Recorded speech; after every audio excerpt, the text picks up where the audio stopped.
I'm going to talk to you today about something that's individually beneficial, economically feasible, morally sound, socially responsible, and absolutely the right thing to do. I'm going to talk to you about 3 of my citizen heroes who took those 5 things and created the community they wanted to live in through the power of walking. Now, when I was raised in the 60s and 70s, now that was the late 60s and early 70s, everybody walked to school. Moms and dads belonged to church organizations and service clubs, and everybody's mom was part of the Parent Teachers Association. There was a kind of community and social connectiveness through social service. Robert Putnam, in his book Bowling Alone, which was written over 20 years ago, talked about the fact that in society, when you look at your contacts outside of your work and your home, there are only 2 people that you are seeing on a face-to-face basis, on a weekly basis. And think about that. He wrote that 20 years ago. And that's where walking comes in. If you are walking on a sidewalk or in a city, you are increasing your chance of having personal interfacing, face-to-face eye contact and connections with other people you see on the street. Walking is also sustainable. It's carbon neutral. It's also inexpensive. All it costs is a really good pair of walking shoes. Walking is also our connection to this place, to the sky, to the earth, and it's something our parents, and indeed our ancestors have done. Walking is just quite simply the right thing to do. And if you create really good walking environments, you are creating environments that are also accessible to people that are wheeling in a wheelchair or using a stroller or pushing a stroller. It's just morally sound. If we could find a way to garden each of these sections, it provides you'd have an area between the curb and sidewalk that's garden that'd be beautiful. Everyone could come out, it would be community, you'd have something else to talk to besides, or to talk about other than the prostitution and how bad the street is. And then I got a solution. So I went to Peter, I said, I've got a solution, Peter. And I realized that the city of Vancouver has all the green waste that's collected from all the neighbors. It goes away to the magical place called the landfill, and it's made into fabulous soil, composted soil. It's great, great soil. And I said to Peter, I'm going to send dump trucks full of this soil out. And we're going to have massive dig in and dig out parties. And we're going to take each section of Windsor Street and we're going to close it off and have massive street parties. And we're all going to come out and we're all going to help each other build these gardens. And the way we're going to get around it, we're going to mound the soil up.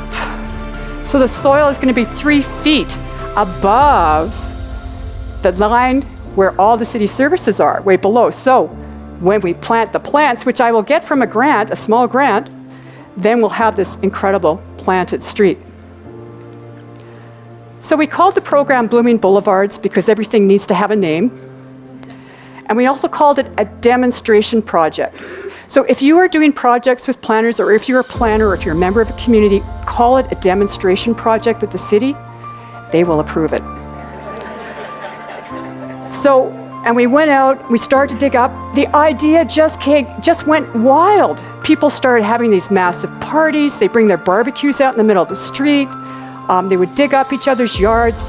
And in Vancouver, there's a lot of people that don't speak English. But what Peter said, and I always think of this, he says, everybody speaks the language of plants.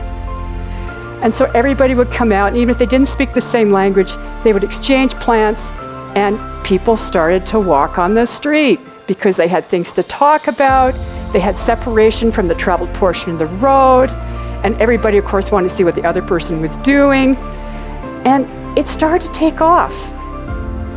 And it took off in a way that Windsor Street then went ahead and adopted a little vacant lot that was owned by the city and made a little pedestrian park in it. And then it went a step farther. They got a grant from the city to do public art on the street poles. And then other communities, other cities, and other neighborhoods in Vancouver wanted to have the Blooming Boulevard program. Well, today, Blooming Boulevards is done throughout the city as city policy in any single family housing area. Windsor Street, which was starting to look really good and now connecting all those schools and parks together, was looking so good it became a bikeway. And the good part of being a bikeway is you get more traffic calming, which means what I didn't have money to do, which is to make a traffic calm neighborly street, they now had. And you know, they truly were people that knew it was morally right and responsible to create the community they wanted to live in through the power of walking. Now, when you look at the economic feasibility of walking, you can look at it two ways. One is from a resident's perspective, and one, of course, is the business owner. For a resident, if you live in a walkable community, you are spending 50% less on your transportation costs. You are twice as likely to have really good blood pressure, and you're much, much more likely to be fit.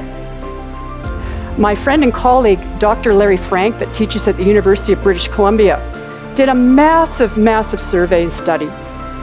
And he found some really interesting things when he started talking to people that lived in cities and people that lived in suburban environments.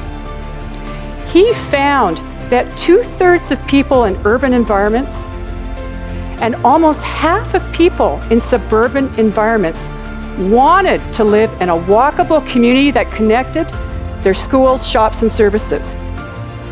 Furthermore, he found in surveying that 52% of everybody he surveyed said that they would accept a smaller housing size if they were within 5 kilometers or roughly 2 miles of schools, shops, and services. Now, the news for businesses is also really good. In the city of Toronto, they took out a curb lane of parking in the downtown and they put in expanded walking facilities and a bike lane.